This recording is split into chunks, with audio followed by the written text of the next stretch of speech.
میں دنیا میں قدم رکھنے ہی والا تھا کہ دائی یکا یک چیخ پڑی ہے میاں بچہ تو الٹا آ رہا ہے۔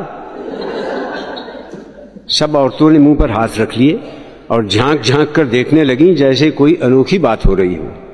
سارے زمانے میں بچے عموماً سر کے بل پیدا ہوتے ہیں، میرے خیال میں یہ غلط طریقہ تھا۔ آدمی جہاں جاتا ہے اسے پیر کے بل جانا چاہیے نہ کہ سر کے بل۔ میں اپنی طرف سے سیدھا پیدا ہونے کی روایت قائم کر رہا تھا جسے یہ عورتیں الٹا کہہ رہی تھیں۔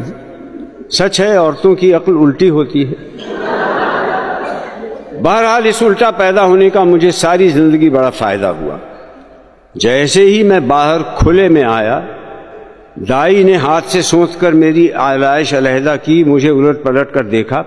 کمرے میں کافی اندھیرا تھا اور دائی کی نظر بھی خاصی کمزور تھی۔ اس نے ہاتھ سے مزید ٹٹول کر اپنا پورا اطمینان کر لیا، پھر چلائی، ارے بیٹا ہے بیٹا۔ اس کے بعد ہر طرف سے مبارک سلامت کا شور مچ گیا۔ اب ساری عورتیں مجھے سنبھالنے اور پوچھنے لپیٹنے میں لگ گئیں۔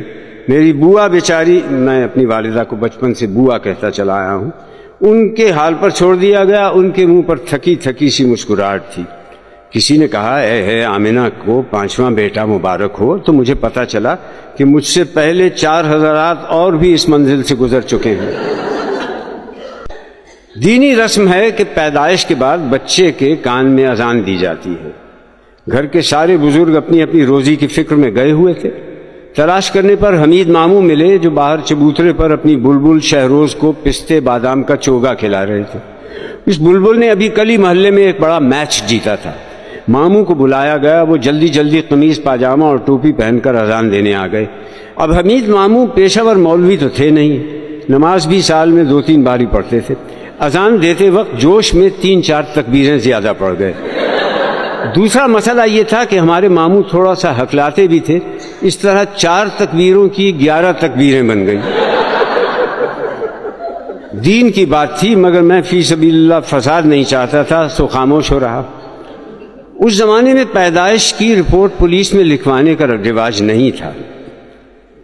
اس کا مجھے آج تک نقصان یہ ہوا کہ آج تک اپنی صحیح تاریخ پیدائش معلوم نہیں ہوئی۔ پاسپورٹ اور ویزے کا فارم بھرتے ہوئے بڑی دشواری ہوتی ہے۔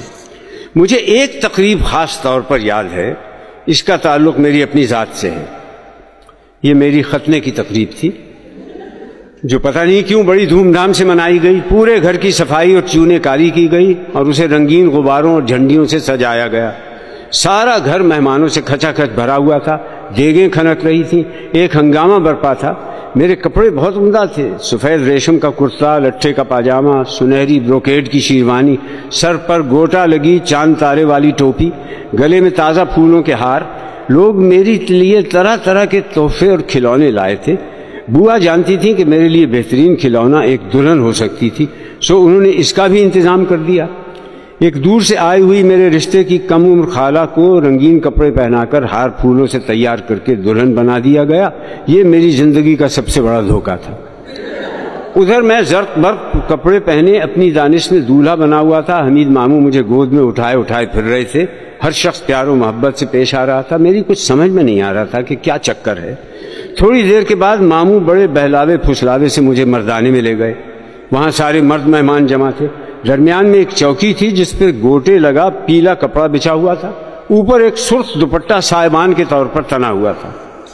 اب ماموں جو مجھے اب تک گود میں لیے لیے پھر رہے تھے، انہوں نے یکایک مجھے اپنے ہاتھوں میں خاص طریقے سے جکڑ لیا اور لے کر چوکی پر بیٹھ گئے۔ میں گھبرایا کہ یہ کیا چکر ہے۔ سامنے دیکھا کہ محلے کا نائی فرش پر استرا اور اس قسم کی خطرناک چیزیں پھیلائے بیٹھا ہے۔ میں نے روحانسا ہو کر کسمسانا شروع کیا۔ ہر طرف سے شاباش شاباش، بڑا بہادر بیٹا ہے کی آوازیں آ رہی تھیں۔ اب میں نے مچلنا اور رونا شروع کیا۔ ماموں نے کہا کوئی بات نہیں، گھبراؤ نہیں، اوپر دیکھو دیکھو وہ دیکھو سونے کی چڑیا اڑ رہی ہے۔ گھبراہٹ اور پریشانی میں جھوٹ جانتے ہوئے بھی میں اوپر کی طرف دیکھنے لگا۔ غفور نائی کا ہاتھ بہت پھرتیلا تھا، ایک لمحے میں اس نے نہ جانے کیا کیا، جلن سی ہوئی، گرم گرم خون ٹپکنے لگا۔ اس نے ریشم کی راکھ کا ایک چھینٹا مارا، میں چیخیں مارنے لگا۔ اتنے میں سارا معاملہ صاف تھا۔ ہر طرف سے مبارک سلامت کی صدائیں بلند ہونے لگیں۔ مجھے ہاتھوں ہاتھ اندر زنانے میں لے جایا گیا۔ میرے رونے چلانے سے بوا پریشان تھی، مگر دوسری عورتوں نے مجھے ہاتھوں ہاتھ لیا اور ایک تیار بستر پر لٹا دیا۔ چند عورتوں نے مضبوطی سے میرے ہاتھ پاؤں جکڑے ہوئے تھے۔ تحفے میں آئے ہوئے کھلونے میرے ارد گرد ڈھیر کر دیے گئے۔ یہ تجربہ مجھے سالوں تک نہیں بھولا۔ میں جب بھی کسی کو سجا بنا دولہا دیکھتا تھا